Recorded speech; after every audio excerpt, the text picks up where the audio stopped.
ये तो चलिए आंख की खराबी है तो चश्मा लगा लिए, आजकल हमारे दिमाग को भी खराब किया जाता है। आंख में ऐसा परसेप्शन झोंका जाता है ना कि सामने का सच नहीं दिखता है। मैं केरल के एक मंदिर में गया, बहुत मशहूर मंदिर है गुरुवायूर। तो लोगों ने कहा कि मंदिर जा रहे हैं। मैं गुरुद्वारा गया, कोई नहीं पूछा कि गुरुद्वारा जा रहे हैं।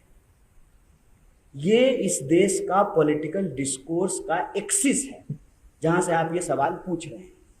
मैं कहता हूं कि ये ना अंतिम सत्य नहीं है।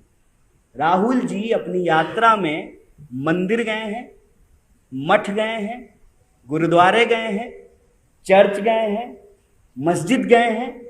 हम वो हर जगह जाएंगे जहां इंसान जाते हैं। हम फैक्ट्री में भी जाएंगे, स्कूल में भी जाते हैं, कॉलेज में भी जाते हैं, खेतों में भी जाते हैं। हमारे लिए वो हर जगह पवित्र है जहां इंसान को शांति मिलती है, जहां इंसान को उनके जीवन जीने का तत्व प्राप्त होता है, खाने की चीज मिलती है, जीविकोपार्जन होता है। हमारे लिए वो हर चीज पवित्र है। एक यात्री के नजरिए से इस यात्रा को देखिए। हमारे लिए सड़क भी पवित्र है जिस पे हम रोज चलते हैं। ये जो नजरिया है ना, ये नजरिया हमारे दिमाग में फिट किया गया है कि हमको किसी के साथ जबरदस्ती, और मैं बार बार कहता हूं, हिंदुत्व ना कोई फेयर एंड लवली का क्रीम नहीं है कि सर्दी आएगी तुम होठ में अलग लगाएंगे और पाँव में अलग लगाएंगे। हिंदुत्व एक प्रॉपर आइडियोलॉजी है, एक पॉलिटिकल आइडियोलॉजी है। आप महाराष्ट्र के लोग हैं, यहीं सावरकर पैदा हुए, उसको ध्यान से पढ़ेंगे तो आपको पता चलेगा। जो आज व्हाट्सएप पे हिंदुत्व समझाया जा रहा है और जिस तरीके से सॉफ्ट और हार्ड का बताया जा रहा है, जहर जहर होता है साहब। सांप का बच्चा भी उतना ही जहर करता है जितना सांप का बूढ़ा जहर करता है। आपको यह समझना पड़ेगा कि कोई भी विचारधारा, और प्लीज हिंदू शब्द जोड़ करके जो है आप एक धर्म को बदनाम मत कीजिए। कोई भी विचारधारा किसी भी धर्म का नाम लेकर के, किसी भी धर्म के प्रतीक का इस्तेमाल करके अगर इंसान को आपस में लड़ाता है तो वह धार्मिक तो कतई नहीं है, क्योंकि धर्म का एकमात्र उद्देश्य है मानव मात्र की मुक्ति, मानव मात्र को आपस में लड़ाना नहीं। मैं आपसे ये साझा करना चाहता हूं कि जिन्ना की विभाजनकारी राजनीति के साथ आज जो लोग गद्दी पे बैठे हुए हैं, उनकी विचारधारा से संबंधित संगठन हिंदू महासभा का गहरा संबंध था। आप जानते हैं कि 47 से पहले भी देश में चुनाव हुए थे और उन चुनावों में हिंदू महासभा और मुस्लिम लीग मिल करके सरकार बनाई थी। जबकि हकीकत क्या है, जिन्ना कहते थे कि हिंदू और मुसलमान साथ नहीं रह सकते, और दूसरी तरफ जो हिंदू महासभा के नेता थे वो कहते थे हिंदू और मुसलमान साथ नहीं रह सकते।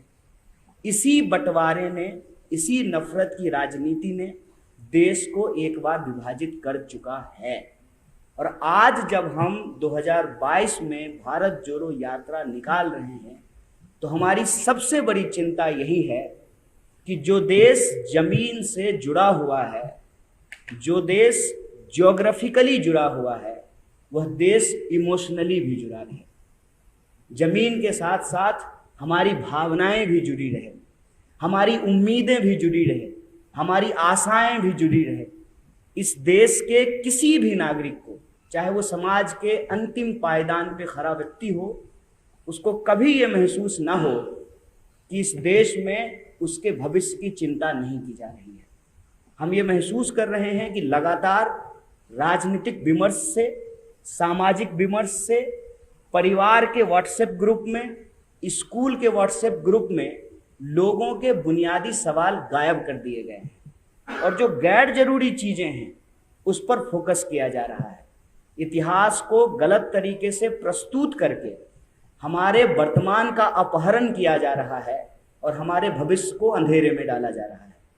इसी परिस्थिति को समझते हुए यह भारत जोड़ो यात्रा एक पवित्र उद्देश्य लेकर के चली है। आज जब कुछ लोग आए, मैंने पूछा कि आप क्या करते हैं, तो कुछ लोगों ने कहा कि हम किसान हैं। वे आप यात्रा में क्यों आए हैं? उन्होंने कहा कि हमको हमारे गन्ने का दाम नहीं मिल रहा है, हमारी जो मांग थी उसको पूरा नहीं किया गया है, फसल का दाम दुगना करने की बात थी वो नहीं हो रहा है। कुछ ऐसे नौजवान थे जो कॉरपोरेट में नौकरियां करते थे इसी इलाके के, और घर से बहुत दूर जा करके औरंगाबाद में उन्होंने इंजीनियरिंग की पढ़ाई की, एमबीए की पढ़ाई की। और लॉकडाउन के बाद जो है वो जब वर्क फ्रॉम होम कर रहे थे, अचानक एक दिन कॉल आया और उनसे उनकी नौकरियां छीन ली गई। कुछ ऐसी महिलाएं थी जिन्होंने साफ साफ कहा कि हम इस यात्रा में चल रहे हैं क्योंकि लगातार किचन चलाना, घर बार चलाना मुश्किल होता जा रहा है, पूरा का पूरा हमारा बजट बिगड़ गया है। जब हम ये सवाल पूछ रहे थे तो इसी बीच उनमें से एक यात्री ने पूछा कि आप क्यों चल रहे हैं।